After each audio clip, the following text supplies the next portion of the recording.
All right, hello everybody. Welcome back to the fourth episode of the Triple D's podcast. I'm your host Devin. I'm here with my co-host David, and today we've got a good episode here for you guys. We're going to be discussing the first couple games of each first round series in the NBA. You know, the playoffs started a little over a week ago, and we were going to release an episode like with our predictions before the series or before the first round started, but that never happened. So we're here now, about 4 games into each series as of the date we're recording, except Milwaukee, Miami, and Memphis versus LA. Every single game has had 4 games played, so we're gonna give our takes on all that. And yeah, you ready? You ready to go, David? Yeah, let's start, man. All right. If you want to start, pick any series, and we can start with whatever you like. All right, I want to start with, sure, let's go with the Nuggets and Timberwolves. Happened just last night as the time of this recording. The Nuggets, obviously, I wasn't super surprised that they couldn't close out because they're a very unserious team when it comes to those type of games. But hopefully they can close out on their home court in Game 5. I really didn't want them to have to come back. Not because I'm nervous that they would choke this series, but it's just like why not just finish the series in Minnesota? They had the chance. They were coming off a high 12-0 run to tie the game in Game 4. So yeah, obviously Minnesota's gonna have a little bit of the momentum, but I'm confident that they'll finish the series on Tuesday. So I want to talk about overall series rather than just one game. So going game by game. Game 1, I actually went to the game. They destroyed them. They won by 30. It was a good game. Game 2, you went to. It came down to the wire, but that was Jamal Murray went off. He scored 40 points, and he really led the way in that fourth quarter, and he was really the reason they won. And then Game 3, Denver, it got kind of close at the end, but they pulled away. And then at that point, everyone was like, this series is over for sure. And I still think it is. No team's ever come back from 3-0. The Timberwolves aren't the team to do it, but unfortunate that they lost Game 4. Yes, it's not the end of the world, like kind of you're saying it is. I don't think it is at all. Anthony Edwards had himself an amazing game in the fourth quarter and overtime. He showed why he's that guy, but Karl Anthony Towns hasn't done anything all series, literally, and I think that'll keep up Game 5. They better win, because if they don't win Game 5, that's when it'll get a little scary, because the Timberwolves they can get pretty hot pretty quickly if Anthony Edwards is cooking, then Cat actually shows up and plays. I think the Denver crowd will be rowdy, and I think they'll win for sure. I think Jokic didn't play as good in the clutch last night as he did in some other games. He missed that free throw, and then he missed some good looks in overtime. And Jamal wasn't as aggressive also last night, I didn't like. And I also didn't like Michael Malone put him in the game way too late. And he didn't have anything to do with the comeback. It was all Michael Porter and Jokic. So, yeah, last night was a bad loss, but I don't sweat it too much, But for the Timberwolves side, it's great that they win that game. That gives them a little bit of momentum. Like I mentioned earlier, they are a good team if they can get it rolling. And Anthony Edwards, he scored 30-plus points every single game this series, and he's arguably been the best player in this series, even though his team's down 3-1 and was down 3-0. So the guy's been playing really good. I'm excited for the game tomorrow. I'm definitely going to watch, and hopefully the Nuggets can close them out in 5. But yeah, overall, the Nuggets, they got to handle business at home tomorrow, because then they'll have to go back to Minnesota, which that's when I would really get nervous. But I'm confident that they'll finish the job tomorrow. Yeah, I'm hopeful they can do so tomorrow. So, yeah, not much to that series, honestly. I've seen every single take I've seen is this is the most boring series, which I can honestly see, because, last night I guess was entertaining, but every other game was just the Nuggets are a better team, but I'm just surprised that Cat is so bad, bro. He wasn't that bad against the Grizzlies in the first round last year, if I remember correctly. So he's really been horrible. So, and there hasn't really been anyone that I haven't liked so far with their contributions. I feel like Christian Brown could maybe have more of a contribution, but he's not playing as much as I thought he would. But everyone's playing good. I think they really need good and on Edwards. They need to double team him at this point. They should probably just run a box and one. He's the only one doing anything. Literally, it's just ISO ball on him. They need to come up with some sort of game. Probably a box and one will work. But yeah, so okay. Next series that I want to talk about, I'm actually watching right now because the game's going on right now, is Milwaukee Bucks versus Miami Heat, which has been pretty hectic so far, and something really unexpected, yet taken some circumstances expected. So as of right now, the Bucks and the Heat are playing. It is halftime, and Miami leads the series 2-1. Giannis Antetokounmpo got hurt in the first 6 minutes, I believe, of Game 1, and he didn't come back the rest of Game 1. He was out Game 2, and he was out Game 3. He's just now making his return today. But also for the Miami Heat, Tyler Hero, he broke his hand or broke his wrist. I can't remember, one of those two, and he's out the rest of the season more than likely. So tough break for them. I heard some takes that like it's worse for the Heat that they lost Tyler Hero than the Bucks than it is for Giannis. And at first I could kind of see it just because the Bucks have such a good team outside of Giannis, and like Tyler Hero's the Heat number 2 scorer. But as we can see so far in the series, that's not true at all, because the Bucks, they are super inconsistent without Giannis. You know, Chris Middleton hasn't really been like himself how he was like during their finals run this season, and Drew Holiday is just not a number 1 option in the playoffs as good as he is.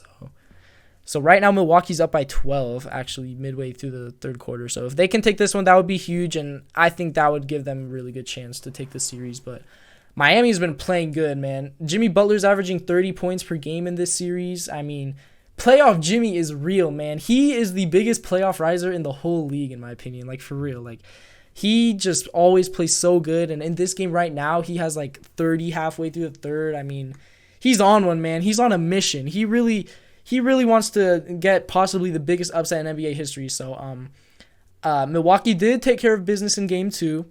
And then Miami destroyed them in Game 3. That was when I really saw, like, oh, Miami Heat, they are not a bad 8 seed at all. And the Milwaukee Bucks need Giannis back if they want to have a really good chance of winning. So, obviously, leading now by double digits with Giannis back, that shows something. But, yeah, I want to hear your thoughts on this series. Yeah, so Miami, so in terms of, like, the more bottom seeds, including the Hawks, Heat, and the Sixers, or mainly the Hawks and Heat, I had more faith in the Heat to at least like put up a fight and possibly win a game or two. So I think that if Giannis is not 100% for the rest of the series, I think that the Heat have a very good chance of possibly stealing this series. Even though I still think like a pretty low chance that they actually win just because they are the 8th seed. But you never know. So I like Miami's chances, even though they did lose their second best scorer.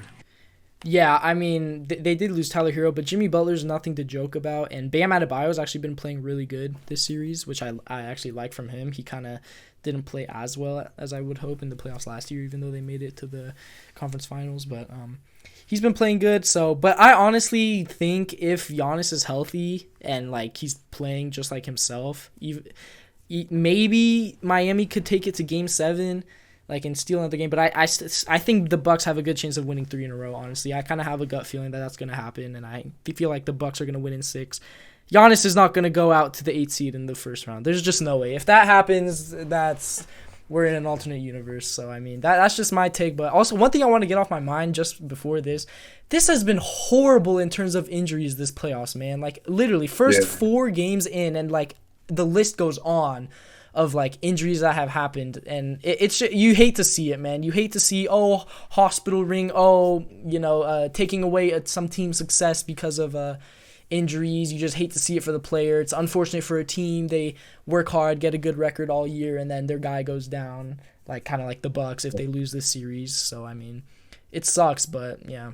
So yeah. If you got anything else for Milwaukee, Miami, let me know. No, that's it. Okay. Next series I want to talk about is the big kind of surprise. To some people, surprise just because this team isn't normally good in the playoffs. The Cavaliers versus the Knicks. The Knicks have a commanding 3-1 lead over the Cavs in this series. I love to watch New York, man. They are such a fun team to watch. I fell in love with Jalen Brunson last season with the Mavericks. He showed me what he's capable of. He got a bag this offseason in New York, and he is also a playoff riser. He's averaging 24, 4, and 5 in the series, and he has been so good. Julius Randle, he got benched last game. He had 7 points, and he was like 3 for 10 shooting. He got benched. He didn't play the whole fourth quarter, and they still won.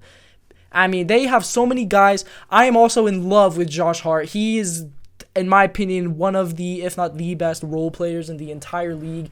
He's such a good rebounding wing. He hits all these big shots, and he's just a team player.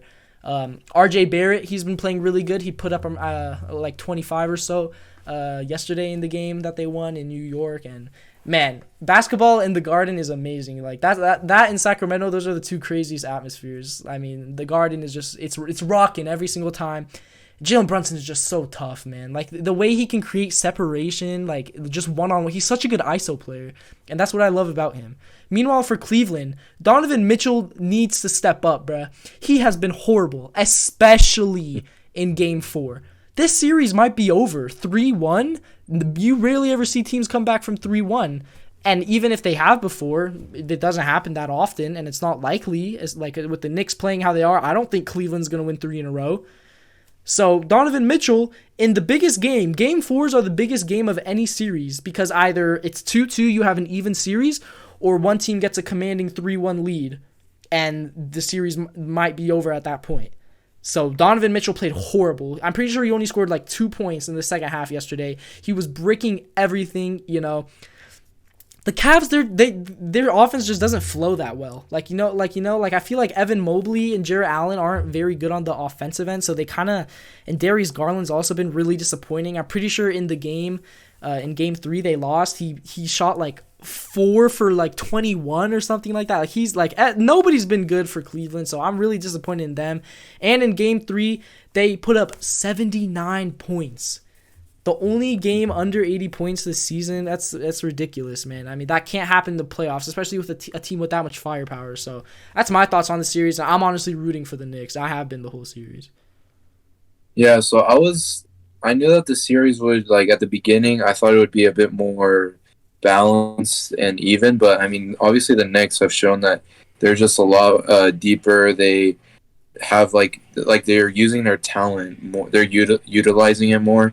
And I really thought that Cleveland would be a lot better, man. Like literally every time that they shot the ball, they were, like you said, they were just bricks.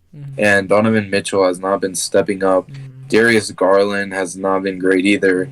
So the only good thing that really Cleveland has left is that the next game is going to be at their home, which they could possibly take, but even then, like, they lost the second game at home. So, I mean, they're really going to need their stars to rise up in Game 5. Yeah, for sure. I mean, Game 5, they're going to have to play their best basketball of the season. And, I mean, they just need to push it to 7 because a 7-game series, 7-game in Cleveland, they have the New York on their back. They have the momentum coming off 2 wins in a row. Do I see them winning a Game 6 in the Garden? Honestly, no. I think the Knicks have the series in wrap, so I'm going to predict them to win in either 5 or 6. Either they're going to take care of business, shut them out next game in Cleveland, or they're going to come back to the Garden hungry. And yeah, so I think Julius Randle, this just isn't his type of series. He's playing against two bigger guys in Evan Mobley and Jarrett Allen. So but like Cleveland hasn't had help anywhere. Like Chetty Osman off the bench hasn't done anything. Isaac Okoro hasn't done anything. Meanwhile, the Knicks, they have so many role players playing well. Emmanuel Quickley's been doing his normal thing, Sixth Man of the Year candidate. He's been good. I really like Isaiah Hartenstein off the bench. He's been really good. He's actually been playing some clutch time over Mitchell Robinson. And Obi Toppin, he's also been playing really good. So Knicks have had contributors all around, and, the Knicks fans are going crazy, man. The clips I've seen is super hilarious, bro. They still got Trae Young on their mind, which is hilarious. But, yeah, I'm happy for New York, bro. New York, winning playoff basketball in New York is good for the NBA. Yeah. Okay, let me pull up the next. Okay. All right, next series we can talk about is the Suns and the Clippers. The Suns are currently leading 3-1 in the series. Obviously, the Clippers, Paul George, even before the series started, he was ruled out for the whole thing. Kawhi Leonard went down. He didn't play Game 3, didn't play Game 4, and he just got ruled out for Game 5. Give me your thoughts on the series so far for both the Clippers and the Suns, David. So I think that, man, the Clippers, they surprised me Game 1, winning on the road in Arizona, and then Game 2, a little bit closer. But obviously, Phoenix has just taken a more commanding lead in this. But I wouldn't take Phoenix too serious because I mean they barely beat LA in LA with no Kawhi and no PG. So and they beat them like by 5, and they're showing that like they can't really put away. I wouldn't say they're a bad team with only really Russell being the main scorer, but like they can't put away a team that has 2 of their stars out. So I wouldn't take Phoenix too seriously until I actually see them be like a really good team. So if they meet the Nuggets in the next series, like I would say it goes to 6 or 7. But yeah, Phoenix, I don't take them too serious just because of how much they've struggled to win against the Clippers. Yeah, I agree with what you're saying. I've been wanting to get this off my chest on a podcast episode ever since the series started. The Suns are fake. They have not shown anything for me. If anything, Devin Booker has been good, but only because there's the Clippers have nobody to guard him. Literally, They are struggling with a Norman Powell-led Clippers team, man. I'm telling you, if Kawhi only is here, Clippers in 6 or 7. If Kawhi and Paul George are healthy, Clippers in 5 or 6. The Suns team does not scare me. They've been playing good, but they are relying so heavily on Devin Booker and Kevin Durant. It's unbelievable. Booker's averaging 35. KD's averaging 28. Chris Paul, he's averaging 13. DeAndre Ayton, 14 and 11. Torrey Craig is their 3rd leading scorer. That's not consistent, man. That's not going to be a good team. The Clippers are a good team, but they're not a good team without Kawhi and PG. And the Suns don't scare me one bit, man. No bench depth. Nobody showed up except for Devin Booker and KD. And while, yes, you can't ignore the star power, like hence the reason why they're winning, and they're going to win this series. They're up 3-1. But, dude, like Devin Booker has a stinker series and just completely chokes. This series is maybe 3-1 in the Clippers' favor, even with Kawhi and Paul George out. So, I mean, like, the Clippers, I just feel bad for them, honestly, man. They've, like, literally the past 3 years has just been injuries, you know? Kawhi tore his ACL in the series against the Jazz in 2021. Last year, Paul George got COVID right before the play-in, and they didn't make it. And now this year, once again. Like, they just got dealt a bad hand, man. And, like, I'm starting to think at this point, like, health is really an issue for them, too. I don't know if they should blow it up and trade those two or what, but it's really bad. One thing I really love is how Russell Westbrook is playing. He's really turning back the clock. And, you know, I'm not the biggest Russell Westbrook fan, but, like, I didn't like star version of Russell Westbrook because he was really egotistical and, you know, I just didn't like all his triple-double thing, stat pad, whatever. But this type of Russell Westbrook, like, kind of know your role, like, gritty defender, you know, like, tough, like, trash-talking, like, this type of Russell Westbrook, I really do like, you know. He's averaging 26, 7, and 7. That is insane. I mean, yes, obviously, he's, like, the first or second, maybe third option, like, in Game 3 and Game 4 when Kawhi wasn't playing. But he's been super good, you know, hitting threes, hitting jump shots. He had that game-winning block in, was it Game 1 or Game 2? In Game 1, he had that game-winning block against Booker, threw it off him out of bounds. You know, that was really awesome to see, you know, pumped up and everything. You know, it's really nice to see. Russell Westbrook playing really good. Norman Powell has also been playing amazing. He put up 42 in their Game 3 loss, which is ridiculous.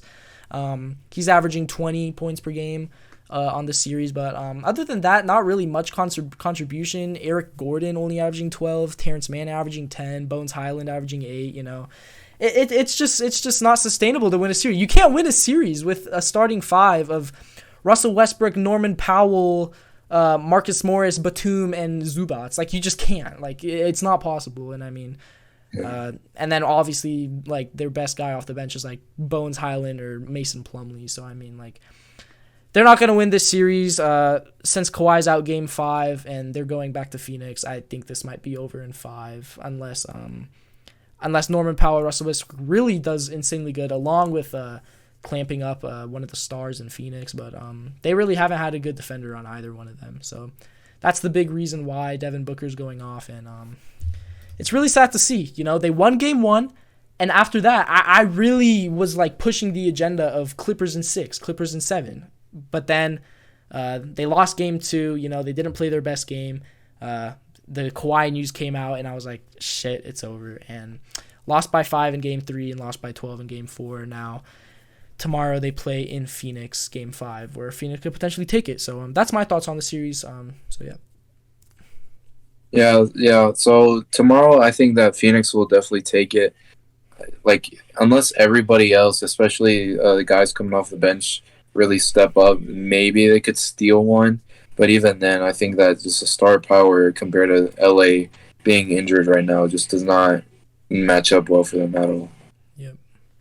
All right, next series I want to talk about has probably been the best series of the first round. You know, me as a Warriors fan, really stressful series. Number 3 seed Sacramento versus number 6 seed Golden State. Tied up 2-2 right now. Going back to Sacramento for Game 5. Sacramento took a commanding 2-0 lead, and then the Warriors took care of it at home. So I'll let you go first on this one, and I want to hear your thoughts before I go crazy. So yeah, the first 2 games, obviously Sacramento takes them. For the second game, it was a lot more Sacramento had control, and then I wasn't surprised that they lost in Game 3 because like their guys, mainly also like a guy like Keegan Murray, they seemed really startled, and both sides on that, or mainly the Kings, they shot horrible in Game 3. Game 4, I really thought that the Warriors were gonna like pull away, but somehow the Kings were able to keep it within 1. Steph calls timeout when they don't have timeout, obviously, so they turn it over. De'Aaron Fox, he gets Steph, I'm pretty sure, on that last possession, passes it out to Harrison Barnes on the wing, and shoots it, misses it. I really thought that Harrison, I like Malik was open, man. Like if he just looks to his right, he could have shot that, and I have a lot more faith in that. But I think that right now the Kings have more pressure to win because like most people knew that the Warriors were going to either win 1 or 2 games at home, and they won both. So the Kings definitely have, in my opinion, more pressure to win because they're going to be going back home and how well they played there. And if they lose in Sacramento, it's over for them. Like it would be Warriors in 6, but I can still see this going to 7. But I don't know, man. Like, the Kings looked so startled in Game 3. It's just... I guess I can't be too surprised just because of how young they are. But, yeah. I'll give it to you. Yeah, I, for the most part, agree with what you're saying. So, yeah, Game 1, like, that was really high-intensity game. That could have gone either way. So, the first thing I want to say is the reason why the Warriors have the, like, slight edge, I think, for the rest of these games is because... every single Game 1, Game 2, and Game 4 have been close games that have gone either to Sacramento or Golden State. But the one game that's been a blowout in this series was Game 3 at home in favor of the Warriors. Obviously, the Warriors blew out Sacramento in Game 3. So Game 1, that was a super winnable game for the Warriors. Andrew Wiggins had that wide open corner 3. You know, I thought for sure that was going down. He had nobody around him, but sadly he missed. And that game, De'Aaron Fox really like lit the world on fire. He showed me that he is that guy. I have so much love for De'Aaron Fox. I don't like anyone on the Kings except De'Aaron Fox. De'Aaron Fox is such a good player. Like the fact that this is his first ever series in the playoffs, you just know he's been waiting for this moment forever, man. He played so good. He put up 40 in his first game. But a big reason why the Kings won that Game 1 is because of Malik Monk. He put up 30. If you're the Warriors, you cannot. If Malik Monk scores 30 every game or even every other game, 0 chance you win the series. And that's because he hasn't done that. That's why it's 2-2 now, so thank God. But, yeah, Malik Monk had a crazy game. But Game 2, it was close. And then we all know what happened.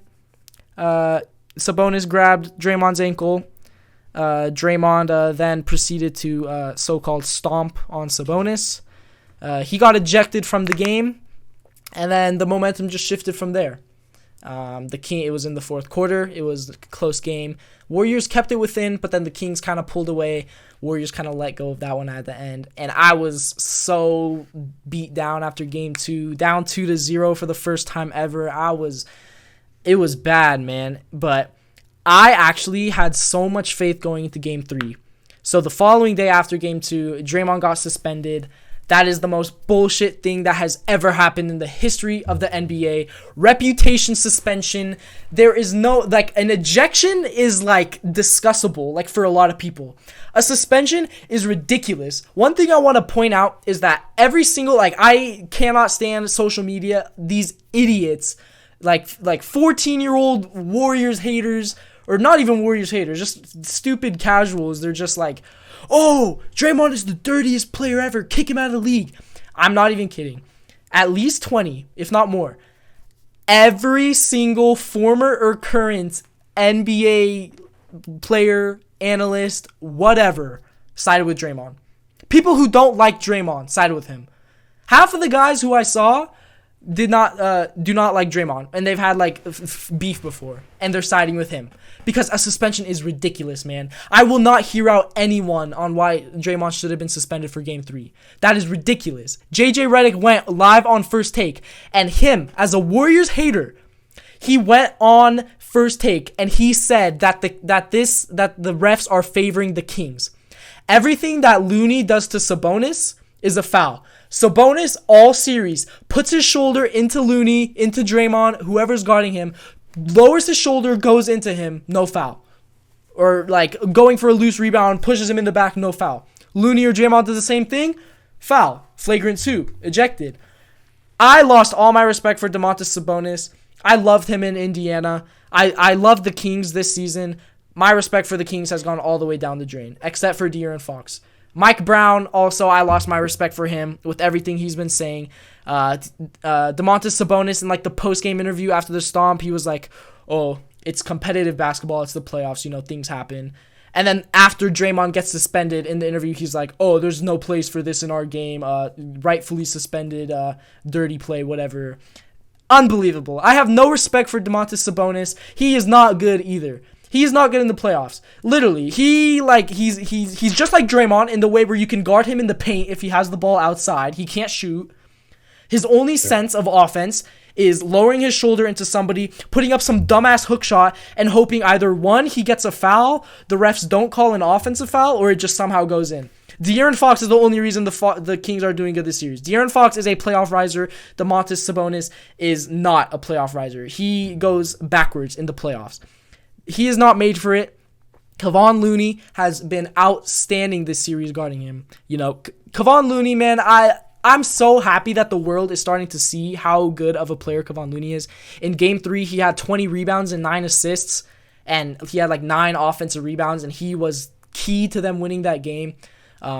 So yeah, Looney's done a great job on Sabonis, and I don't see that changing. I don't see Sabonis having like a 25-point game like the rest of the series. I'll put money on it. Not happening. But back to Game 3, I actually, like, despite like how bad it was, they're down 2-0. They lose this game. Season's over. I had so much faith, man. Draymond being suspended, the amount of energy they've had. You know, you plug in Jordan Poole into the lineup. I just felt like they were going to get going from the get-go. I actually sadly missed the first like 2.5 quarters of the game. But yes, they got off going, and that's exactly what they did. They did exactly what I expected them to do. They defended home court, and they got a huge dub in Game 3. Draymond comes back in Game 4. He actually asked Steve Kerr to come off the bench because he saw how good they played in Game 3, didn't want to ruin any of the momentum, and that is a team player thing. That is one thing I want to stress. The media portrays Draymond as some villain, some idiot who doesn't care about anyone except himself. He is one of the biggest team players in the league. This is why social media and just the media in general portrays everything. This is why if you don't watch a good enough amount of Warriors games, you don't understand Draymond Green. Still to this day. Like, I've been saying this since, like, 2016. Like, still to this day, they don't understand the real impact of Draymond Green.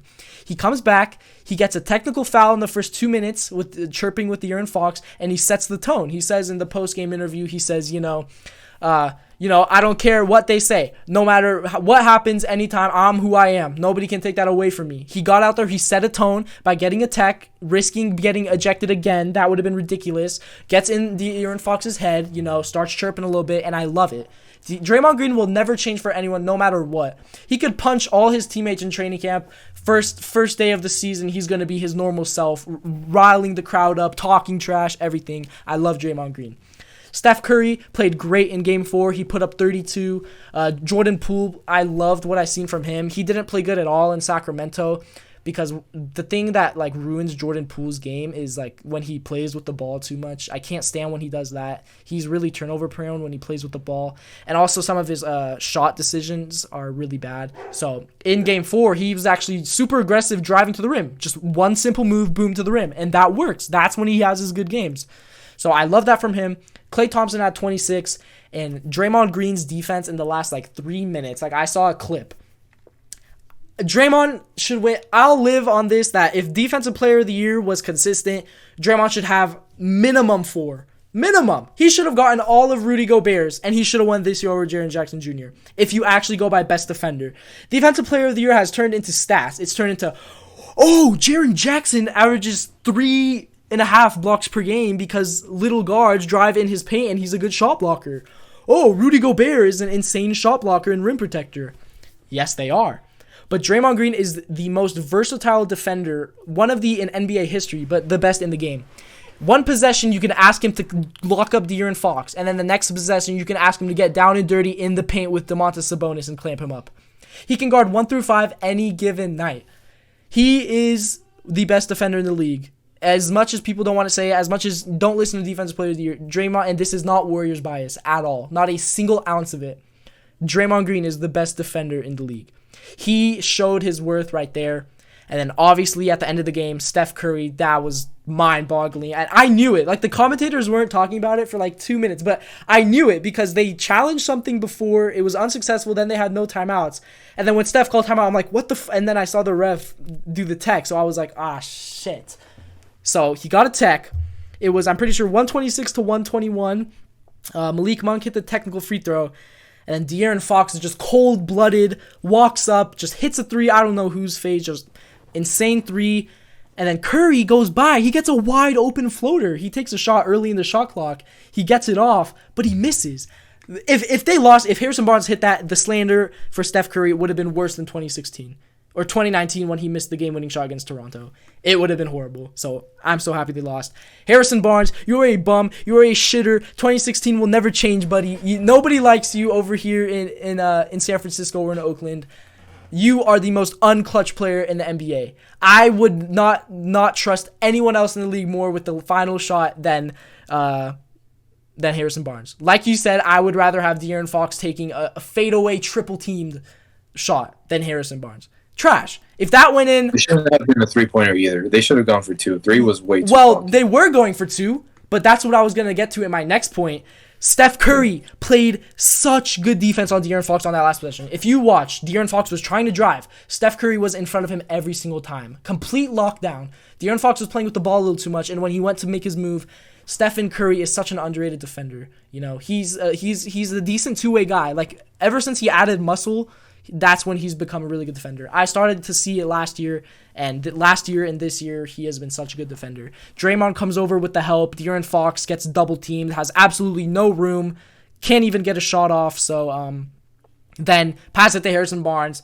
Draymond still gets in his face, and off-back rim brick.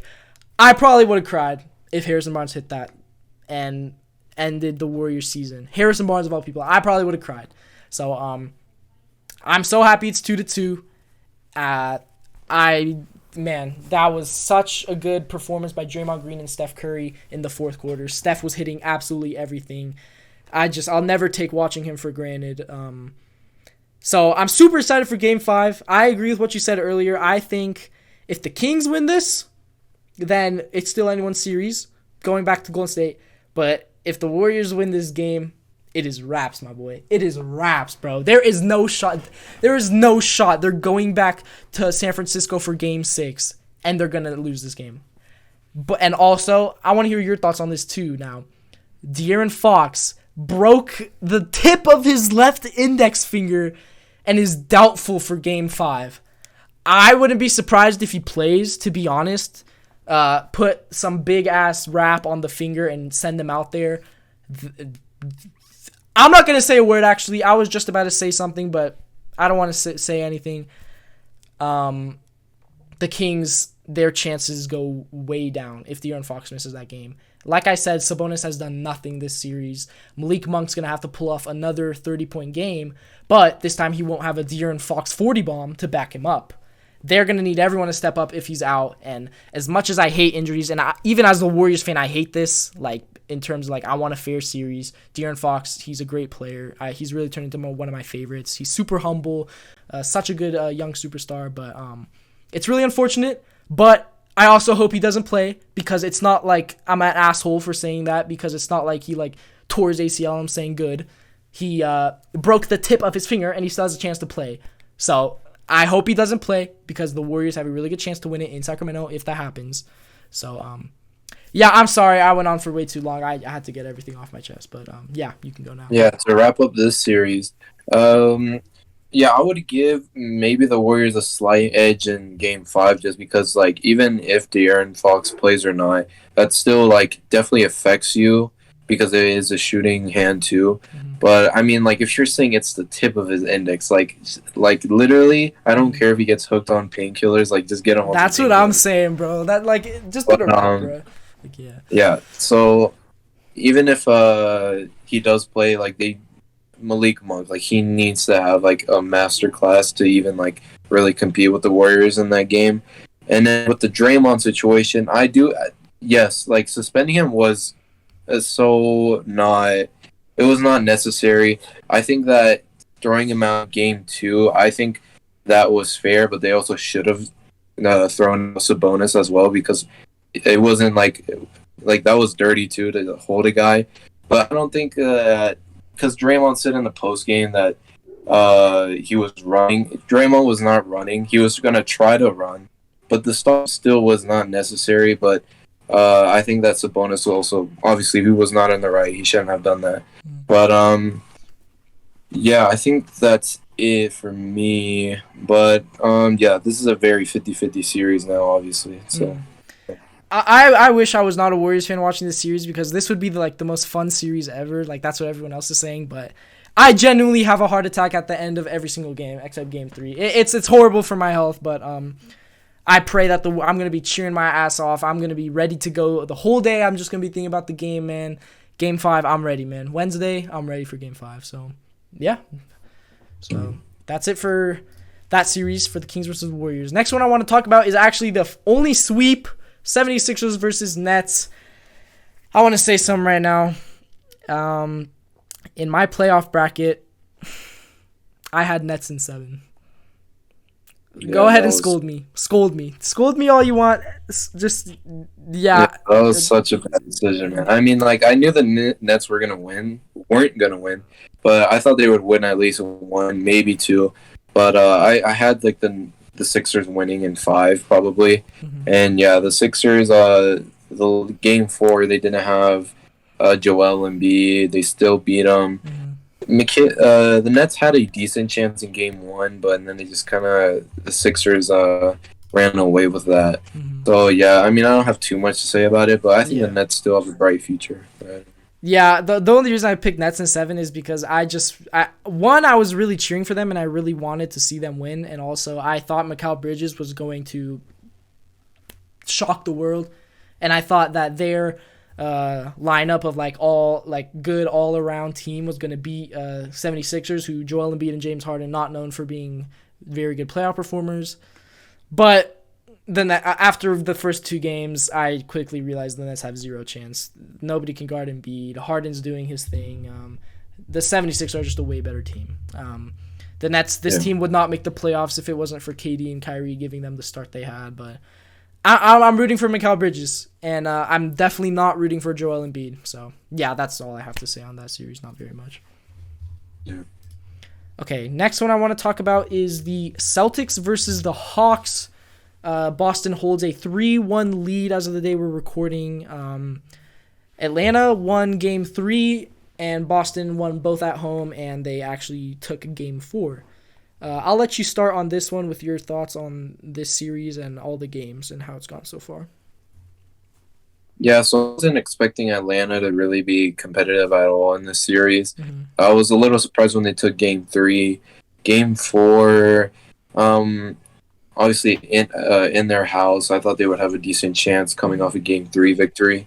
But now they lose Game 4. Dejounte Murray says something to the ref after. Doesn't play hands on him or anything, but gets suspended for Game 5. So I mean, it's like the worst now for the Hawks. They have zero chance, going back to TD Garden, even without Dejounte Murray. So I wanted to see Atlanta, maybe take it to 6 at least, but they're not. So Celtics are going to ultimately win 5. Yeah, I agree with what you're saying.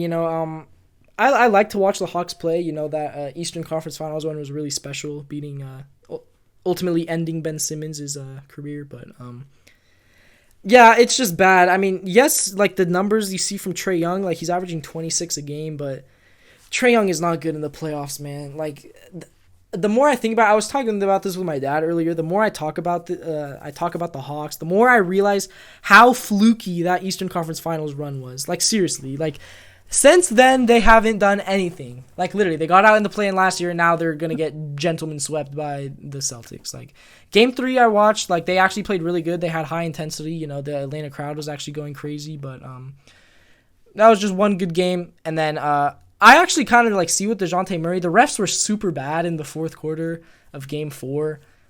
Obviously, it's not right to like push the rest, but at some point, just like Fred VanVleet when he went off in the post-game conference, like at some point, someone's got to do it, man. Nobody likes the NBA refs. If you like the NBA refs, then you like freaking fixed basketball or something, man. So, like, it wasn't right, obviously, but I understand his frustration, you know.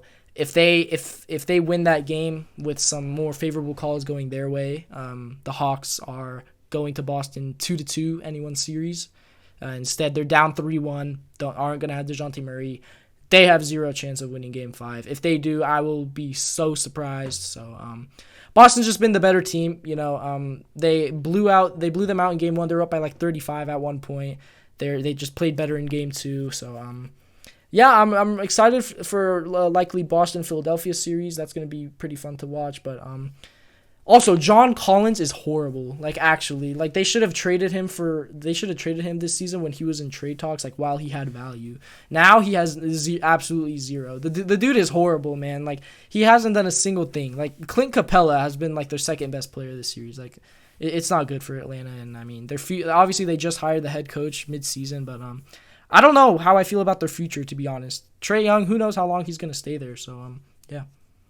I think like Trae is a good like player come playoff time. Obviously, like including Eastern Conference Finals, their trip to that. But it's not a good group, man. I don't think they really gel together. Like I think when they traded for Dejounte Murray, it made like the connection between Trae and John Collins like really weird. Like, is he going to be the star behind Trae now? Am I going to stay the star behind Trae? So I think that they really just need to trade John. If they get whatever you can at this point, maybe like get another center to possibly compete with Clint Capella, because like he's a decent center, but probably not a championship one. But yeah, I think they need to rebuild again around a Trae, and like Dejounte Murray and Trae. Like when you go up against them, that's not a scary duo. I don't know if you're. Yeah. No, I agree with that for sure. Like, a lot of people were expecting them to be a top 6 seed or, like, top 5 seed, like, when the trade first happened. But they obviously didn't do that. They were in the play-in. But one thing I want to say about Dejounte Murray, I was talking earlier, literally, ever since the second he left San Antonio, he has been a different guy. I don't know if you remember. Do you remember over the summer the Dejounte Murray and Paolo Banchero beef? Like at the Pro-Am. That was the most disrespectful thing I've ever seen. Dejounte Murray, when he was in San Antonio, I loved him because what the perspective of him was that he's really humble, who goes out there, plays basketball, and just like Kawhi Leonard, like super humble guy, like he does everything. Literally 2 weeks after he gets traded to the Hawks, he's out here throwing the ball at Paolo Banchero, hasn't even played an NBA game yet after scoring on him. Like, it's ridiculous. And then I remember like there was like a beef in like a Hawks Rockets game where Dejounte Murray was just like playing it like an AAU game, like extremely disrespectful. Now this, I mean, that shows how Trae Young is not a good teammate at all, and I feel like that has something to do with him. And it also shows how Greg Popovich will literally sit you on your ass and he'll make you a certain person, because San Antonio, they do not mess around with Pop. So yeah, that's all I wanted to say for that series. If you got anything else. No, that's it. All right, so last series we have in the first round is the 2-seeded Memphis Grizzlies and the 7-seeded LA Lakers. As of right now, the Lakers hold a 2-1 lead in the series. Game 4 is happening right now in LA. Pretty even series so far. Obviously, the big topic is Ja Morant going down in Game 1 with the injury. after falling on his hand. He missed game 2. Came back in game 3, but Memphis still lost. David, give me your takes on you think how this series has gone so far and how you think it'll end up. I think that it will be a closer game tonight just because Dylan Brooks got ejected the last game. Which you can say whatever you want about him, but he is like at least decent defensively. So I think that affected him a bit. Decent defensively. That's the max you can say about that guy. He's horrible. Yeah, and I think that they're gonna drop this game. They're gonna have to go back to Memphis and win a couple there. So I think that this could go to 7, but that might be a little too generous. I think the Lakers are gonna take this though. I think they just have more momentum. Mm-hmm. Yeah, so starting with game 1, that game was insane, man. The Grizzlies didn't score the last 5, like 3 or 2 minutes of the game. They were up by 1, and then Austin Reeves and Rui Hachimura just literally did it on their own. They went on they ended the game on like a 15-0 run. They were down I'm pretty sure they were down they were up 113 to 112 or something, and then Austin Reeves and Rui Hachimura just turned into Shaq and Kobe. I mean, that shit was insane, man. Rui has been so good this series, bro. He's averaging 21, 5 and 21 and 5 this series. I mean, that's insane for a guy coming off the bench. And then he put up I'm pretty sure he put something in the 30s in game 1. I'm pretty sure he put up. I mean, that was ridiculous, man. Rui Hachimura really has been the X factor in this series. He put up 29 in game 1. I mean, Austin Reeves played insane that game 1. They were cooking, bro. They were hitting crazy, ISO 3. Austin Reeves had a behind the back pass to Rui for 3. It was insane. And then Memphis came out with a lot more energy in game 2. You know, they were kind of hungry. And it was just mostly a bad game from the Lakers because John Morant didn't play and Memphis was still able to take care of business. Xavier Tillman had the game of his life. He put up 25 and 15 or something. It was crazy. And then Jaren Jackson played good. But Desmond Bane has honestly been really disappointing this series. He has not played good at all. LeBron, I mean, technically, LeBron fans are so happy with game 1. This is the first time ever they've won a game watching someone else on the team that's not LeBron do something. It's awesome for LeBron fans to see. But LeBron, he played pretty good in game 3. They won game 3. You know, Dylan Brooks got ejected for his nut shot on LeBron. That was awesome to see. Nobody likes Dylan Brooks. And then the stupidest thing he said was in the post game. He said oh, I got ejected because of my reputation because everyone sees me as a villain. I don't want to be a villain. Bro, shut the fuck up. Your whole act is getting attention by being a fake villain. You're talking shit to the fucking best or second best player of all time, LeBron James, and fucking 4-time champion Klay Thompson, Steph Curry, and Draymond Green. Dude, your whole act is pretending to be a villain and nobody likes you. And now you're trying to say you don't want to be that. BS, man. I hate that guy so much. So in this series, I actually could see it going to 7 for sure. I feel if the Lakers win tonight, I feel that might do it. I don't think Memphis could win 3 games in a row. So Memphis is going to need to bring their A game tonight. But overall, fun series to watch so far, and I'm excited for game 4 tonight. Yeah, definitely, because they can definitely win in Memphis. If you can win in game 1 with your role players going off, they can definitely win game 6. Mm-hmm. Yeah, for sure. Home court advantage hasn't meant too much in this series so far. So, yeah. Yeah. All right. Well, that'll do it for the 4th episode of the Triple D's podcast. Thank you all for tuning in. These playoffs have been super exciting to watch so far, in my opinion, right, David? Except for a couple series, maybe the Sixers and the Nuggets, maybe that, but super good basketball going on. You know, both of our teams are in the playoffs, so it's super fun to watch that way. I'm excited to watch the rest of the first round, and we'll drop an episode after the first round going over everything, second round predictions, our thoughts on the last games in the first round, and all that. So we want to thank you all for watching. I'm Devin, hosting this with my boy David. And David, you got anything to say before we head out? Thanks for listening. All right, appreciate y'all for listening, and we'll see y'all in the next episode. See ya.